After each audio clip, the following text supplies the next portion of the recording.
Assalamualaikum warahmatullahi wabarakatuh. Alhamdulillahirabbil alamin. Wassalatu wassalamu ala mursalin wa alihi washabihi ajmain.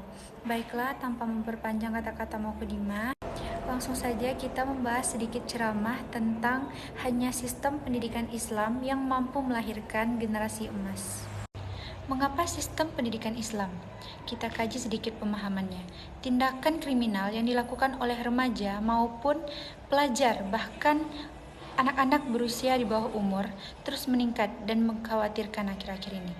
Data dari beberapa sumber, terdapat adanya peningkatan kejahatan anak dari 2020 sampai 2023. Tercatat 2.000 anak yang berkonflik pendidikan sekuler.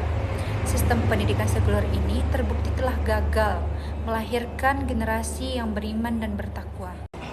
Terdapat yang namanya sekularisme. Sekularisme ini adalah keyakinan dasar atau akidah yang memisahkan antara agama dan negara. Dalam sistem pendidikan sekularisme, fungsi agama kita abaikan atau terabaikan, sehingga pelajar jadi terjauhkan dari fitrahnya.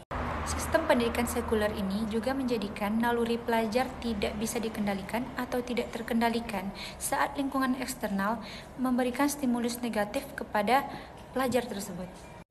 Sebab utamanya adalah karena tidak adanya tertanam keimanan dan ketakwaan pada diri pelajar tersebut.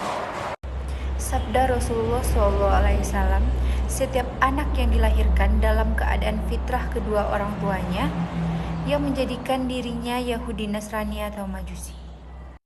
Dari hadis tersebut dapat kita ambil kesimpulan atau dapat mengajarkan kita bahwa setiap manusia sejak kelahirannya cenderung pada agama yang benar, yaitu Tauhid atau Islam.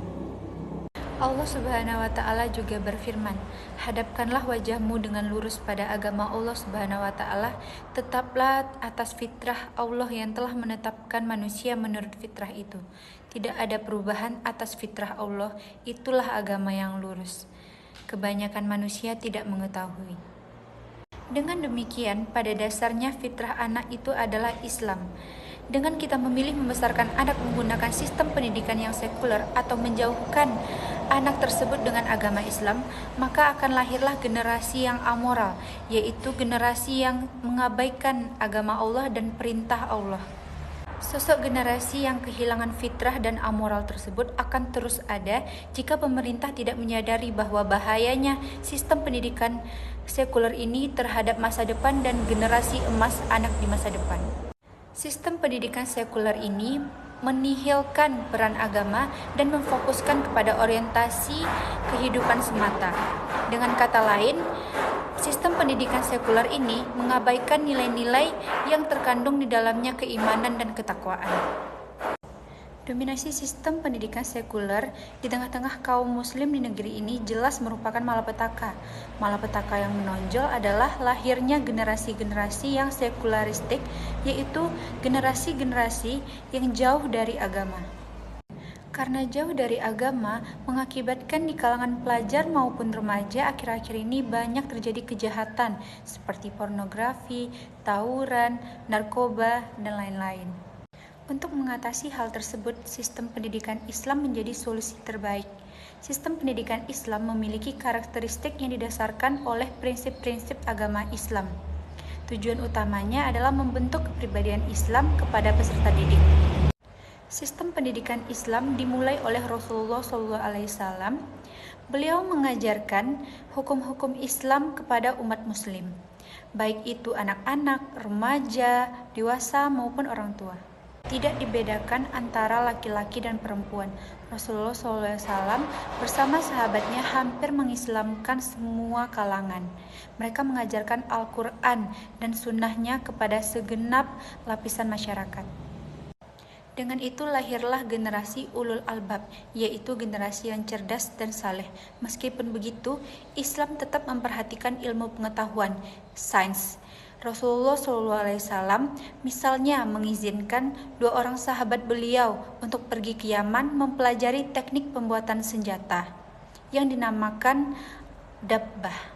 Dalam pandangan Islam, pendidikan bukan hanya sekedar media transfer ilmu pengetahuan, tetapi pendidikan juga merupakan alat pembentuk kepribadian Islami, yaitu pembentuk pola pikir Islami para peserta didik.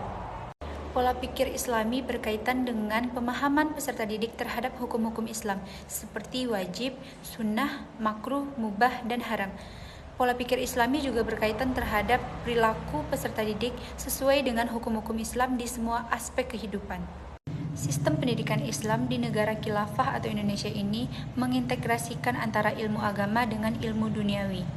Tujuannya adalah untuk menghasilkan generasi yang tidak hanya cerdas di dalam urusan dunia, tetapi juga memiliki pemahaman yang mendalam tentang ajaran Islam dan menerapkan nilai-nilai ajaran Islam dalam semua aspek kehidupan. Allah Subhanahu wa Ta'ala bersabda, "Inilah jalanku yang lurus, yakni Islam. Karena itu ikutilah jalan itu dan janganlah kalian mengikuti jalan-jalan lain yang bisa mengakibatkan kalian tercerai-berai dari jalannya." Yang demikian Allah perintahkan agar kalian bertakwa. Al-Quran Al-An'am surat 6 ayat 153. Dengan ini dapat kita simpulkan, hanya sistem Islam yang termasuk di dalamnya sistem pendidikan Islam yang akan melahirkan generasi emas, yaitu generasi yang beriman, bertakwa, cerdas, dan berprestasi. Hanya sekian yang dapat saya sampaikan. Jika ada kesalahan dalam penyampaian, mohon maaf. Assalamualaikum warahmatullahi wabarakatuh.